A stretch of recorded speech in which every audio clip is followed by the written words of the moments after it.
তো ভাইরাল ঘুগনি, যে ঘুগনি চিকেন দিয়ে করা আছে, কাবলি ছোলা, মটর, ধনেপাতা ও আরো অনেক মশলা, যে ঘুগনি খাওয়ার জন্য লাইন দিয়ে হুড়ুহুড়ি পড়ে গেছে, সেই বিখ্যাত ঘুগনি। যে ঘুগনি খেলে মন শান্তি হয়ে যায়, সেই ঘুগনি একবার খেলে মন ভরে না, বারবার খাওয়ার আশা হয়, সেই বিখ্যাত ঘুগনি। এতে আছে নারকেল, ডাল্লা, কাবলি ছোলা ও আরো অনেকে 24 রকম বিরিয়ানির মশলা। আমি যে পাড়ায় যাই সেই পাড়ার লোক জানে বিখ্যাত ঘুগনি, সাংঘাতিক ভাইরাল ঘুগনি। এই ঘুগনি একবার খেলে বারবার খাওয়ার আশা হয়, সেই বিখ্যাত ভাইরাল ঘুগনি।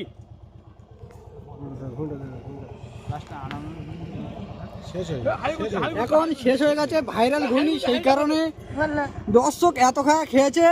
ঘুগনি দেখো হাঁড়ি থেকে আর একটু নেই। দুটো হাঁড়ি বল, দুটো হাঁড়ি সব শেষ। দেখো পুরো শেষ, দুটো হাঁড়ি পুরো পুরো শেষ। ভাইরাল ঘুগনি চিকেন দিয়ে তৈরি।